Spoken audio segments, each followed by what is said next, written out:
he just got really sick, and it was mastoid ear infection. And at that time, they didn't have any way to treat it. And being he was so little, too, they didn't give his parents very much chance that he would live, and he was their first baby. But his dad gave him a blessing, and they had so much faith that they just left and went away while the operation was going on to come back for it afterwards. And he recovered. He did well. They had to take the bone out from behind his ear.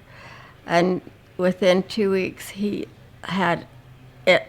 The other ear got mastoid, so this time they just said no way, because it's just infected his whole body.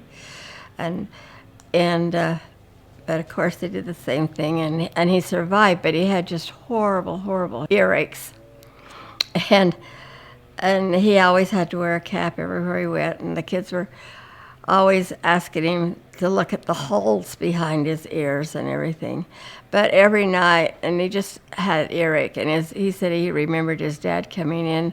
One night he came in and he said, "LJ, you're not going to we're going to get this stopped."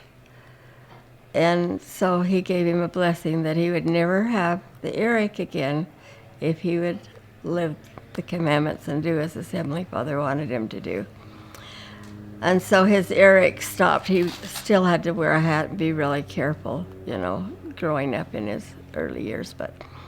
But he said every time that he'd kind of feel any sensation in his ear, he was afraid that he had done something wrong. And so he was real careful, always. And he lived such a good life.